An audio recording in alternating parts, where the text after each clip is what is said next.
Pedro from A&P-Reacts. I'm here today with Canadian royalty, Brittney and Maurizio. I don't think it gets much bigger than this. Well, awesome. That's big compliment. Thank you. Yes, I like it. I like it. Welcome to the channel. This whole thing got started. I don't know if you guys know this, probably you do, but this whole thing got started because me and my son were having an argument on who would represent Canada at the World Cup of Metal. And I said Unleash the Archers, and he said Cataclysm, and we had a huge argument back and forth on who would represent Canada. Either way, you guys were both in the conversation. Yeah, we saw it. I know. All right.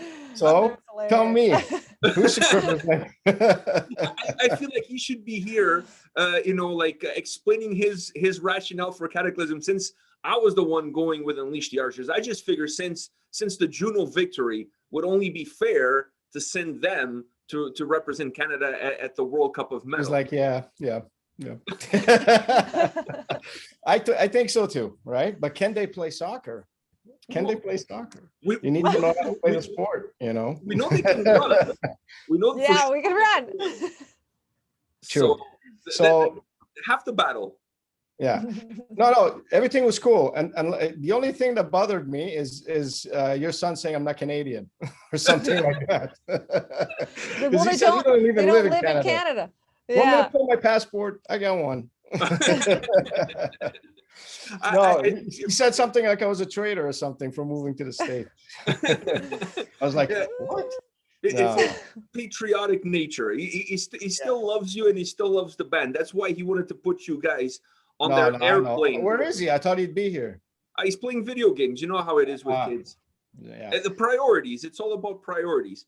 Well, I play video games too, but not as much as her. I think she plays way more than me. Not as much as I'd like. Oh man, I gotta play more. Got the Twitch thing going on. Yeah, I look at Twitch, I'm all confused. Twitch. Yeah, no, it's like it's that grade above where I'm at, with the video games. I'm like, I'll play, but I can't even compete compared to I'll play soccer. See, I play soccer on the video games. Yeah. Definitely. As soon as I go against other people, though, I get smashed. So I'm like, we've battled other bands that we've been on tour with at floor hockey before. Okay. We actually determined who would headline by playing against each other, but we've never battled with soccer before. So maybe if we ever. Maybe we could try that one. I think what you need to do is you need to bring those budgie smugglers from your running experience to give you that throwback 1986 Mexico World Cup feel. Yes. And then you can for sure win some games with those. Well, Brittney loves rugby, right? So she's that's my thing. Like, you see how much of a warrior she is? Like all the sports and breaking bones. I'm here, the soccer players, they fall, they scratch themselves up, dying on the floor. But yeah, and it's like, rugby, it's like, well, okay. I was surprised. But I thought it'd be like football, the American football, but not rugby. It's like Australian, like the New Zealand thing, right? Yeah, I don't know, for some reason, I picture Brittney more as a curling fan. Don't ask me why, but I really like, I really thought she was a curling fan. We did it in high school. I was good at it. I loved it, but it wasn't quite so as what's the purpose of the broom? Why? You melt the ice so that the rock moves faster. Are you serious? It's a rock going down a sheet of ice. Like, does it need help? Yes. I don't know, because man. sometimes you need a little more oomph, and then if you realize that you threw it too hard, you back off. You don't do anything. It totally does make a difference. So it's a technical thing. Like, yeah, that explains it. Because it depends. However the rock gets thrown, right? And then you kind of got to put a bit of a spin on it. And so you're aiming for one of the other ones, or you're aiming to stop it at the certain point. So after your throw, you can totally see, like, crap, not enough. Get brushing. But yeah. I always saw that as a Canadian sport that nobody understood outside Canada. Like, nobody. Hey, did you know about curling? They're like, maybe Swedish people, maybe Sweden. I feel that way about cricket. I still don't get cricket, and yet it's like huge all over the rest of the world except for North America. Yeah. It's a little Australia bit of and India. Baseball on steroids, I feel, because like baseball is super long, but cricket could go on for days, so it's even longer than baseball. Really? Yeah, like you could go like 3 days with one game of cricket if you play like the old-fashioned way. Now they shorten it up in order to make it a little bit more appealing to make it TV friendly, but They're Yeah. losing fans quick. they have like the I mean, I coolest saw it in when we toured South Africa. We went there twice, and both times that's all people were watching, cricket. Like they were Cool. on the like was like, you know, you're watching a baseball game or whatever. They love it. Like it's insanity. crazy. And I was like trying to get it, but same thing as curling for me. As it's like What's going different. on? So let's talk Right. about, let's change gears here and talk about the Junos, which by the way, I said to Brittney when she came on before we press record that if I was her, I would be carrying that bad boy everywhere I go. Like I would walk up to Tim Hortons to order my coffee, and I would put the Juno on the table, and then I would order my coffee. That's what I would be doing. So It'd be free for sure. it should be. I don't know about that. I don't know about that. It's the nicest one too. I mean, I have it here too, and it's like it's the nicest one I've seen. Like because it's the 50th anniversary, so they made it like gold, and it's like it's badass. Huge. Like, Yeah. congrats again for beating me. Thank you. Is it, I have to ask you guys this, like, what does it mean to be nominated and winning a Juno? You both have that experience. So what does it mean for you guys as artists, as Canadians? You go first, because you just won.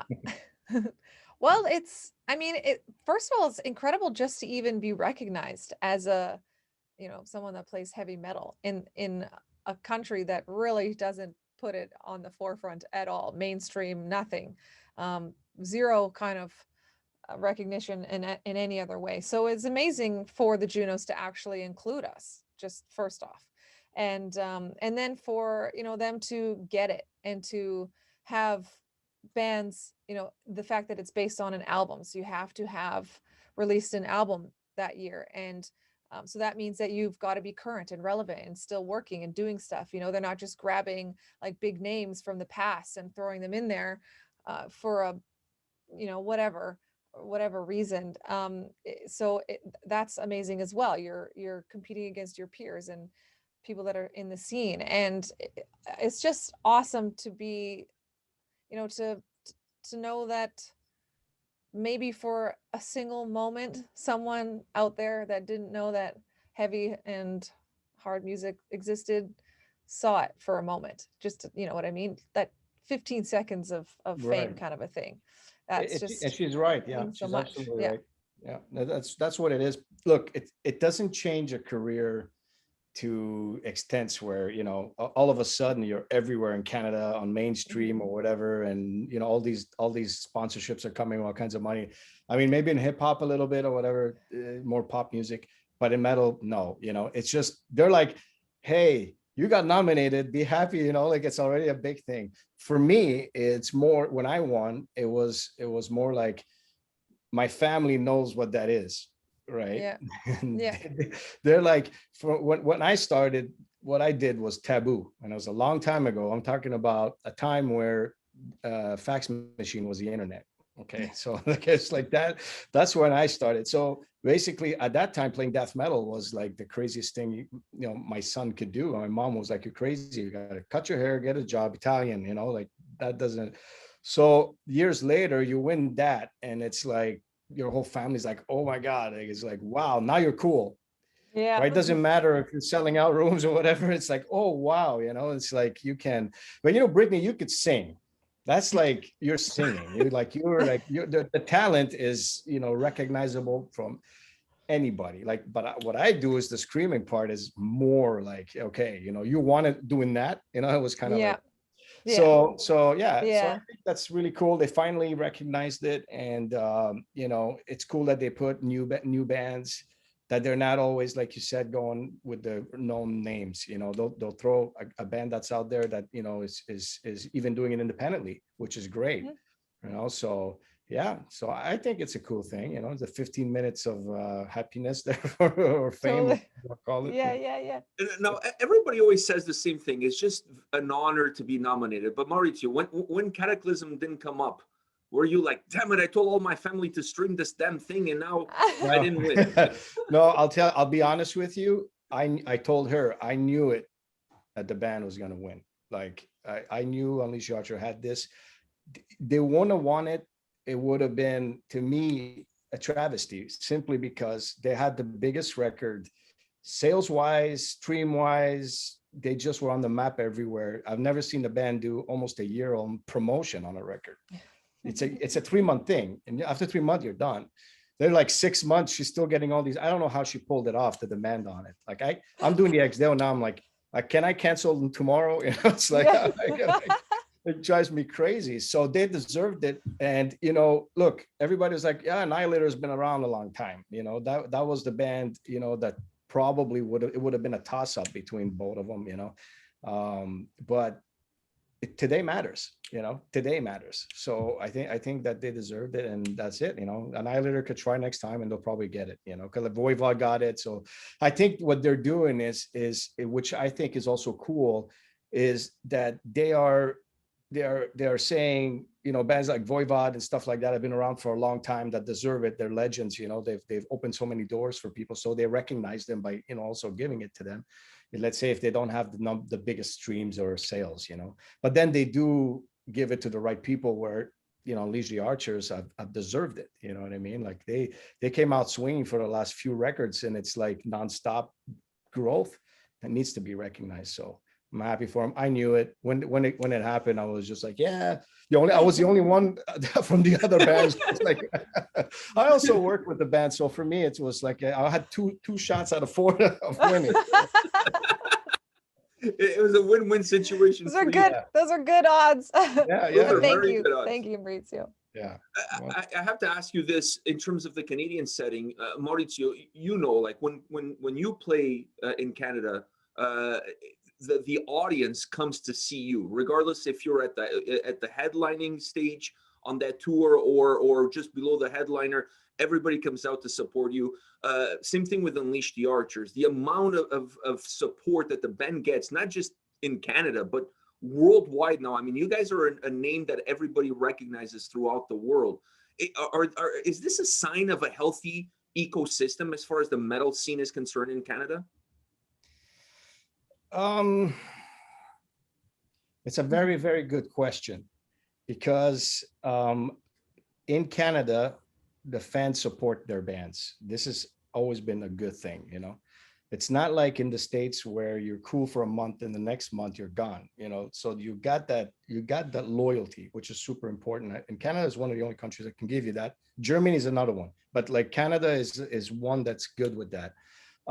Is our scene healthy outside the US? I don't think so, not too much. There's some bands that are doing killer like them, and there's other new bands that are coming out making noise and that stuff.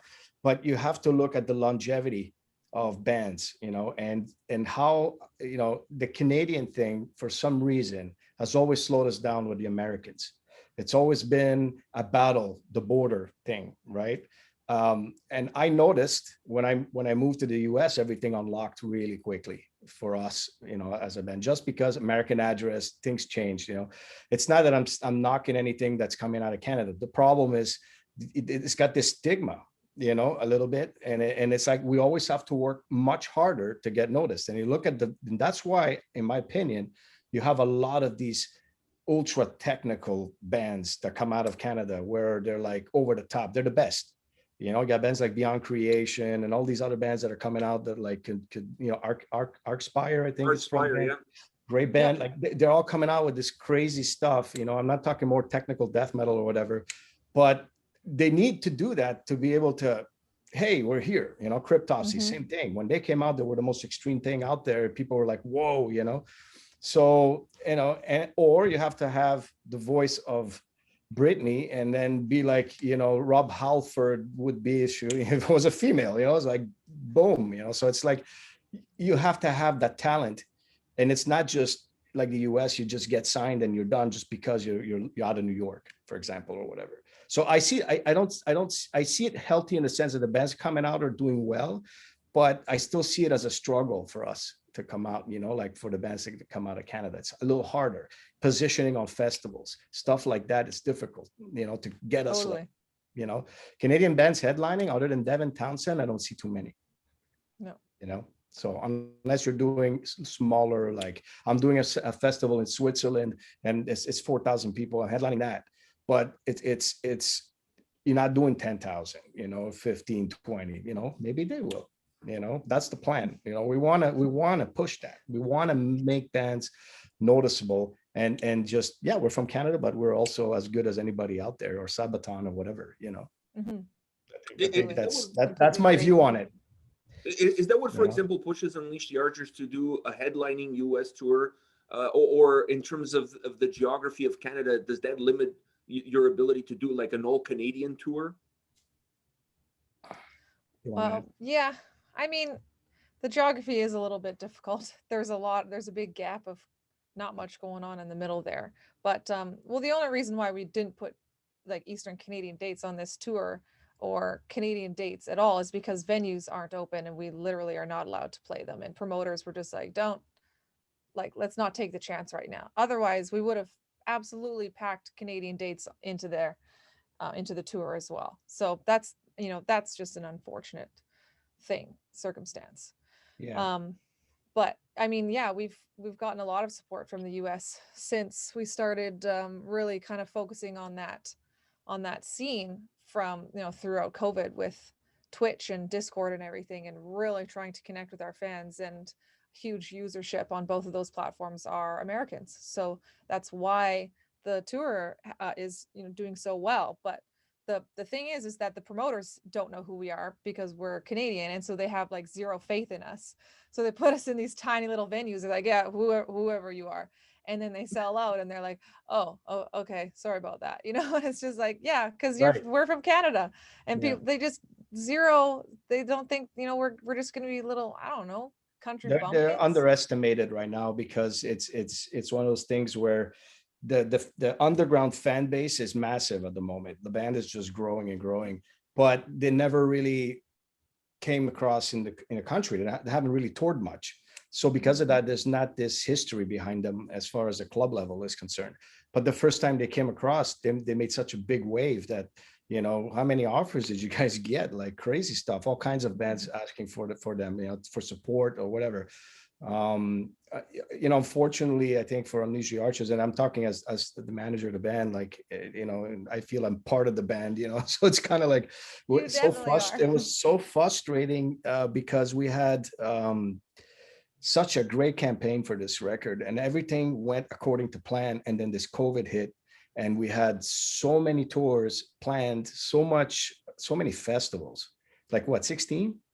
Yeah. Something like that. Whacking everything. I mean, it was perfectly like arranged. We had it all done right. And it was like, then this happened. But, you got to adapt. And it is what it is, and we're still managing to do something now. And the tour is going to probably sell out because it's doing killer right now. So we're upgrading rooms already and a lot of stuff's going on. So it's like, it's looking good still, so I'm happy for him. And then after this, I think that'll change the Canadian thing after this tour. That's done. We know it. Oh no, it's 100%, So what city in Canada is the Canadian metal capital? Is it Vancouver or Quebec? I'm gonna have to say probably still. Thank you for putting Montreal. us on the spot, dude. I would say Montreal. I would still say Montreal. I don't know. Montreal is like it's lost steam over the years, in my opinion. A little bit. But it's look, every tour that used to pass, it would do like 500 people everywhere and 2,000 in Montreal. Like it's such a crazy metal scene and I still think that, but if you look west, it's Vancouver, in my opinion. It's going to be Vancouver. Sometimes you have some good scene in Edmonton also. I find it's a good one. Yes, very good scene. And but Vancouver, I think, like going that side. You both have tours booked, scheduled, with dates announced, tickets are selling. With the whole pandemic, and now finally you guys are be able to go on the road and support your records and support your music and support yourselves and be able to play shows. It's already stressful to book dates, book shows, book tours. You add COVID into the mix. How more stressful are you guys now? Post, I don't want to call it post-COVID, but mid-COVID touring. How stressful do you guys feel that it's going to be?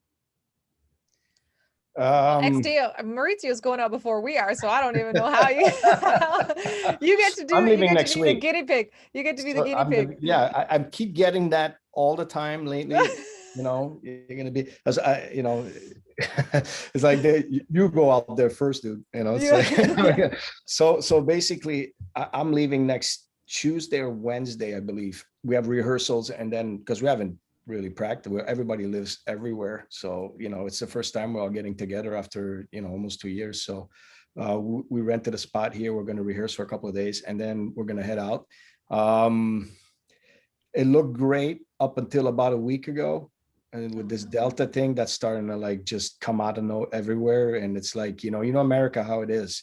It starts with a little thing, and now it's like the news are just pumping this nonstop, and people are getting afraid again and all that. But they're not shutting down the country, which is the big thing.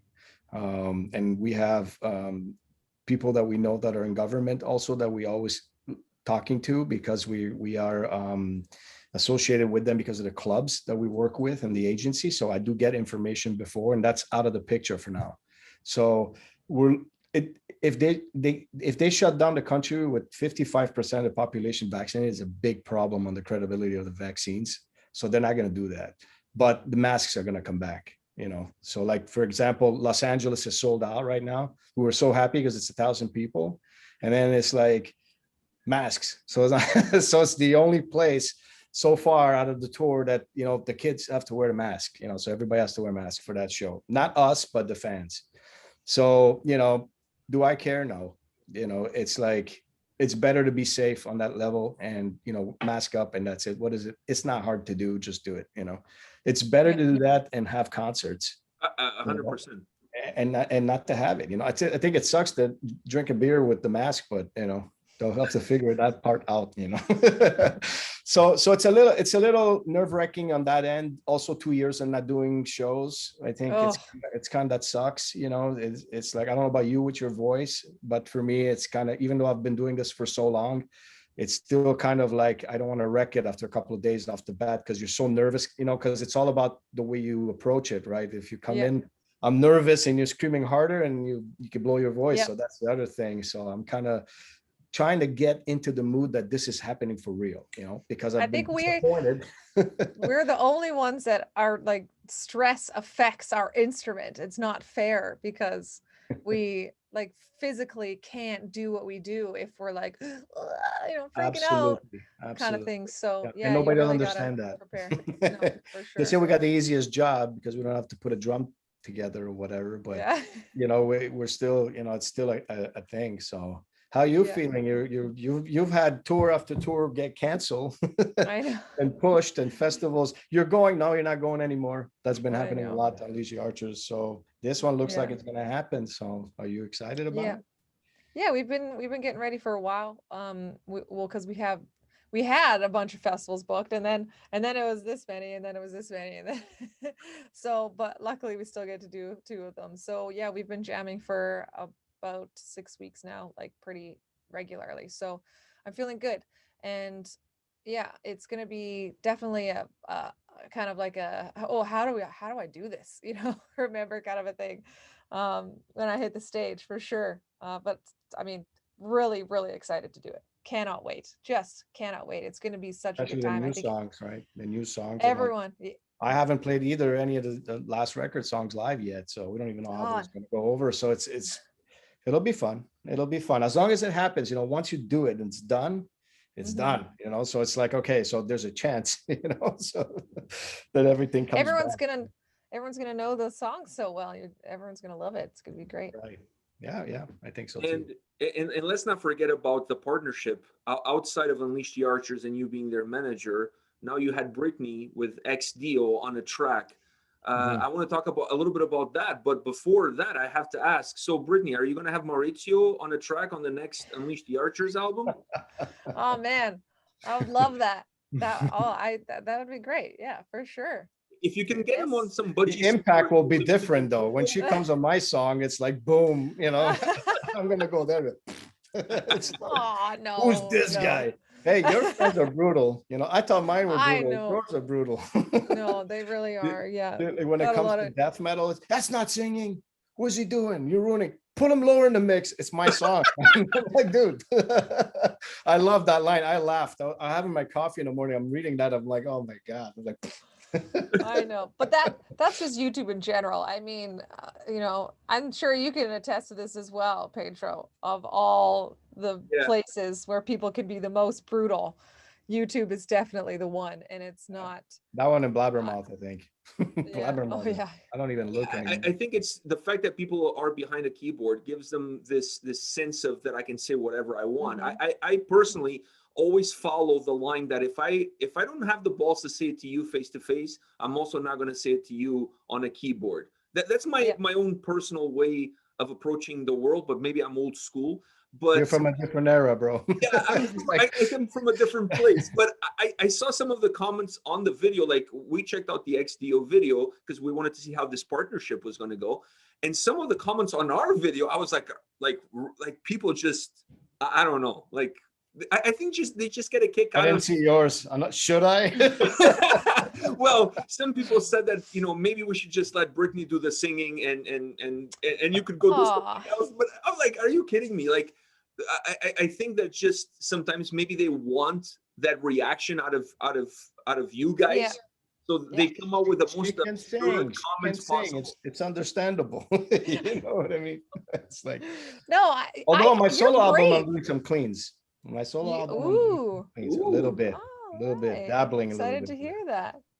But you're crazy, Maurizio. I do not read the comments. I do not. I put a video out and then I don't look at it again.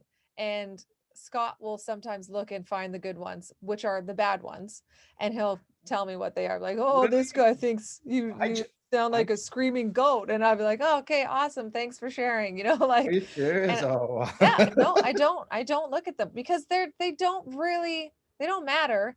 The people that are mean are just trying to get a rise out of you. That's like troll 101 right there. Most won't say anything. Engage, if you engage, then you're giving them exactly what they want, which is your attention. And they want you to get feisty or whatever and talk about it because they're lonely at home in their parents' basement looking for, you know, someone to notice that they exist. So you just have to say, nah, sorry, too bad. And you don't even bother because, So, you know what they say, right? If you ignore, it's the best weapon sometimes. Yeah. So, for sure. So how did that partnership come about? How, like, who approached who? I'm sure it was Maurizio that approached you, Brittney, about you coming on a track. But no, I've been begging him for years. No, I was the one, and it's because, well, you know, XDO, first of all, it's more of a theatrical type of approach. It's not. It's more classical in the sense that it's theater almost. You have to kind of get into persona, and it has narrations and stuff like that. So I take it in a different level, and it's a cataclysm. You know, that's another thing. It's more like a social type of band. You know, this is. It transports you into history, but to do that, you need to kind of get into persona. So you have to kind of feel and talk like them, or kind of get into the whole, ambiance, So I thought she was a perfect candidate, not because I'm working with her already with Unleash the Archers or whatever. It's just, she's got the voice, the attitude, and the Cleanse the Bloodline video. It's like, it's there. That's Boudicca right there. You know what I mean? So I was like, I saw that. I was like, I'm going to ask her. Maybe she says no. I'll be like the ostrich putting the head in the, but then she said yes. And then she said she likes the band. So that for me is a big plus. So I was like, I know she's going to kill it. And, I mean, she did, obviously. Look at the comments. and I love the fact that she got dressed for the part too. Because I was like, before I pressed play, that was one of the things that I mentioned to my son. We were like getting ready to check out the video. I was like, oh, I wonder if Brittney is going to be dressed to impress on this video, because you can't just come in with jeans and a t-shirt. No. That'd be a bit weird, yeah. but it worked out, yeah. It's like, it was what was too bad is that I had the war paint and everything on, but then the sepia filter, you couldn't see any of the blue. So it was really unfortunate. And I went twice to the guy back and said, "You think you can do something for the blue colors? Because that's the colors, you know." And he was like, "I'm trying my best, but if I do that, I'm eliminating half of the video." And I'm like, "Okay, so I guess we'll have to deal with it, you know." But it was cool, you know. I realized after, I was like, oh, if only I had known he was doing sepia, then I would have done it in black, and then it would have totally, you know, it wouldn't have True. been traditional, Yeah. like colors, but it would have at least shown up and would have been really cool looking. But you know, hindsight is 2020.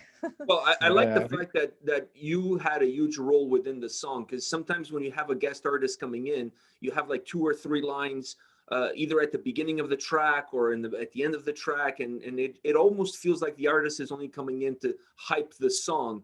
But in this track, it really felt like a collaboration between the two of you. So I really appreciated that. Was a duet.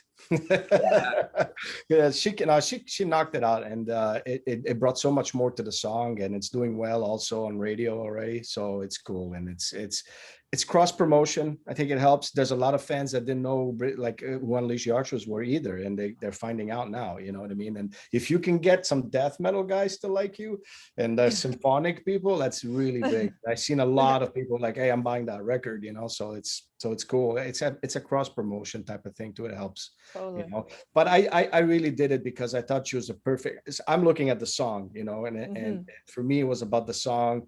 This hero that's from Britain that, you know, represents freedom and fighting back, and you know, it's her, you know, like the attitude, and that's what it is more than anything. The voice was there, so it just made sense, you know. Plus it's Canada, we're all from there, so I thought it made sense, you know. So I'm glad she did it. I have one last I was question. honored for sure. I think it worked out tremendously, regardless of what the internet is saying. I have one They're more. saying it's great. Honestly, it's way better than because again, my eyes are going like this. You know, I'm Italian. I was trained. Look at the negative first, okay? Always look at the negative first. You gotta fix the problems before, you know, they get to you. So it's like, you know, your grandma and everybody. So every time I'm looking, okay, yeah, you're great, it's amazing. You suck. What? You know, it's like so it's just me, you know. But in general, You torture yourself. Yeah. One last question for you guys, and that is, when you sit across the room for each other and you look at each other, what do you admire the most about who you see across from you? That's a really good question. Well, just honestly, to have done so well in this business and this industry, and to still be so like down to earth and smart and easy to talk to, and to get it, you know, and to work hard for us. And that was one of the reasons why we started working with Maurizio, is because I was like, ooh, number one, he's a vocalist. He is in charge of his own project, so he knows exactly how I'm feeling, all the work and time that I put into this thing that I've created and that I love so much. So like, it's just completely reflected in Maurizio, and that he fights for us on all things, and so good at it, and just knows so much and everything. And yeah, like I was a fan of XDO before I knew really who Maurizio was, or anything. And I listened to the earlier records like a ton. So when I realized who he was, I was like, oh no way, like this is match made in heaven. I'm getting hot now, you know, like all this compliments. But thank you so much. And I think being humble is the most important thing, and you have that. So like, and to me, it's like the one word that comes to mind is fire. So Brittney's got fire, you know, and she's got so much energy and fire that she wants to give to the entire world in a good way. She doesn't want to burn it. That it's magical, you know. And then I saw them at a show. The promoter invited me in Chicago, and he said, "You got some fellow Canadians coming up. They sold out the show." It was like I was there 3 days before, so why don't you come out and see him? And I knew the band, and I was like, "Yeah, I'm gonna come check him out." And I never saw somebody just walk on stage and the whole crowd was eating out of their hand right away. Like it was just like magic, you know. So magic, fire, determination, and talent, you know, and they got everything. So I think I see somebody that's going to go very far, very far. Oh, Thanks, Wow. Maurizio. And you just got it, and you just got to believe in it and just keep going. Keep going. You're gonna have a lot of pitfalls. I'm hopefully gonna prevent them as much as I can. But Now, what are we paying you for? I fell on a few myself. I just feel like next year, XDO will win a Juno, and then Brittney will win one by association. Yeah. So she was on one of the tracks. So I Oh. think you guys Oh, can well, start. I see what happened here. I think you guys can start preparing your. My turn. I think it's That's only great. fair. I think it's only fair. Hey, you know what? Yeah, she gets one for sure if we win. Well, guys, thank you very much for your time today. This was an absolute pleasure to chat with you guys, and I'm sure I'm going to chat with Maurizio again because he's got an album coming out. I already have it, so I'm going to be listening to it, and we're going to definitely be chatting in the near future. Okay, cool. But it was an absolute pleasure. Thank you for taking the time to chat tonight, and all the best with your tours. Go kick some. Thank you. We can't wait, and hopefully we get to all see you in Toronto soon. Oh, Yeah. I'm dying for it. All right. Well, thank you so much, guys. Thank you. Okay. Stay safe. Bye-bye.